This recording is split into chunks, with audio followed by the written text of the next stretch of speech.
Hello दोस्तों, नमस्कार। मैं रंजीत श्रीवास्तव आप सभी का आइडियल इंस्टीट्यूट के यूट्यूब चैनल पर स्वागत करता हूं। दोस्तों, आज का टॉपिक रहेगा व्युत्पन्न राशियां और व्युत्पन्न मात्रक। फिजिक्स का एक छोटा सा टॉपिक है, चलिए इसको समझने का प्रयास करते हैं। व्युत्पन्न राशियां क्या होती हैं, इसे इंग्लिश में कहते हैं डेराइव्ड क्वांटिटीज, है ना। तो वे भौतिक राशियां जो मूल राशियों की सहायता से बनाई जाती हैं या जो मूल राशियों की सहायता से प्राप्त होती हैं, उन्हें व्युत्पन्न राशियों के नाम से जाना जाता है। अब मूल राशियां क्या होती हैं, ये मैंने आपको लास्ट क्लासेस में समझाया था। वे भौतिक राशियां जो स्वतंत्र अवस्था में पाई जाती हैं, जो पूरी तरह से फ्री होती हैं, अपने आप पे डिपेंड होती हैं, किसी अन्य राशि पे निर्भर नहीं होती हैं, उसे मूल राशि कहा जाता है। और जो मूल राशियों की सहायता से प्राप्त हों, उन्हें व्युत्पन्न राशियों के नाम से जाना जाता है। जैसे एग्जाम्पल है चाल, वेग, त्वरण, बल, घनत्व, क्षेत्रफल, ये सब आपकी व्युत्पन्न राशियां हैं। जैसे यहाँ पे लिखा हुआ है चाल, ठीक है। अब देखिए चाल बराबर क्या होता है, सूत्र होता है चाल बराबर दूरी बटे समय। चाल बराबर दूरी बटे समय, ठीक है। तो चाल का जो ये सूत्र है, अब यहाँ पर देखिएगा जो दूरी है, दूरी को किस में मेजर किया जाता है, तो दूरी को मीटर में, है ना। तो चाल का सूत्र क्या बन जाएगा, चाल बराबर दूरी बटे समय। ठीक, समय को किस में मेजर करते हैं, सेकेंड में, ठीक है। तो इसका जो मात्रक बन गया जाकर के मीटर पर सेकेंड। चाल का मात्रक क्या बन गया, मीटर पर सेकेंड, ठीक है। तो यहाँ पे दूरी को मीटर में मेजर किया जा रहा है, समय को सेकेंड में। अब आप लोगों को मैंने एसआई पद्धति में 7 मूल राशियां बताई थी, तो उसमें बताया गया था लंबाई या दूरी का जो मात्रक होता है वो मीटर होता है और समय का मात्रक सेकेंड होता है, ठीक है। तो जो चाल है आपकी, यह एक व्युत्पन्न राशि है, क्योंकि ये मूल राशि की सहायता से प्राप्त हो रही है, इस वजह से ये व्युत्पन्न राशि है।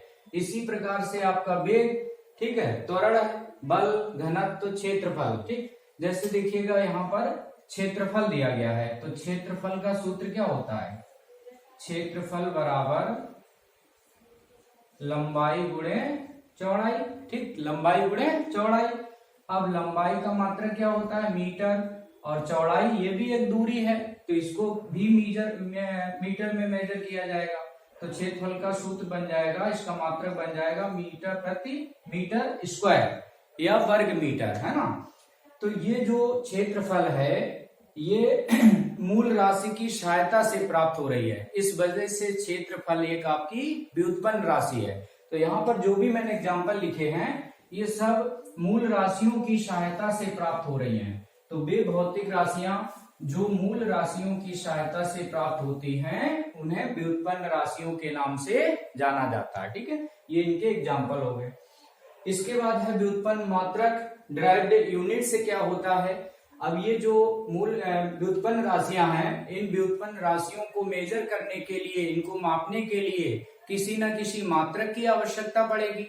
तो वे व्युत्पन्न राशियों को व्यक्त करने के लिए जिन मात्रकों की आवश्यकता होती है, उन्हें व्युत्पन्न मात्रक के नाम से जाना जाता है। जो भी यहाँ पे मैंने अभी व्युत्पन्न राशियां लिखी हैं, इन सबके कोई न कोई मात्रक होते हैं, ठीक। तो इनके जो मात्रक बनेंगे जाके, वही आपके व्युत्पन्न मात्रक हो जाएंगे, ओके। जैसे लिखा है यहाँ पे आयतन का मात्रक। अब आयतन का मात्रक क्या बनता है, घन मीटर। आयतन बराबर देखिए होता क्या है, आयतन बराबर होता है लंबाई गुणे चौड़ाई गुणे ऊंचाई, या इसका सूत्र है, ठीक है। अब इसका मात्रक क्या बन जाएगा, ठीक है। तो लंबाई को किस में मेजर करते हैं, लंबाई को मीटर में, चौड़ाई यह भी एक दूरी है, तो इसको भी मीटर में मेजर किया जाएगा। ऊंचाई भी एक दूरी है, एक लंबाई है, ठीक है, तो इसको भी मीटर में मेजर किया जाएगा। तो मीटर देखिए 3 बार हो गया, इसलिए इसे लिख देंगे मीटर क्यूब, ठीक। तो आयतन का जो सूत्र है, मात्रक है, वो बन जाएगा घन मीटर या मीटर क्यूब। अब ये जो घन मीटर लिखा हुआ है या मीटर क्यूब लिखा हुआ है, यह एक व्युत्पन्न मात्रक है। तो व्युत्पन्न राशियों को व्यक्त करने के लिए जिन मात्रकों की आवश्यकता होती है, उसे व्युत्पन्न मात्रक के नाम से जाना जाता है, ठीक। जैसे क्षेत्रफल का है लंबाई गुणे चौड़ाई। अब लंबाई का मात्रक मीटर, चौड़ाई का मात्रक मीटर, तो मीटर मिलके वर्ग मीटर। है ना, या मीटर स्क्वायर बन जाएगा। तो जो वर्ग मीटर है ये क्षेत्रफल का मात्रक है, वर्ग मीटर एक व्युत्पन्न मात्रक हो गया।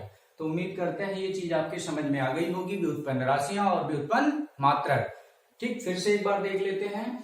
वे भौतिक राशियां जो मूल राशियों की सहायता से प्राप्त होती हैं उन्हें व्युत्पन्न राशियों के नाम से जाना जाता है। और व्युत्पन्न मात्रक व्युत्पन्न राशियों को व्यक्त करने के लिए जिन मात्रकों की आवश्यकता होती है उन्हें व्युत्पन्न मात्रक के नाम से जाना जाता है। तो आज के लिए इतना ही, नेक्स्ट वीडियो में फिर से मिलेंगे। Thank you so much.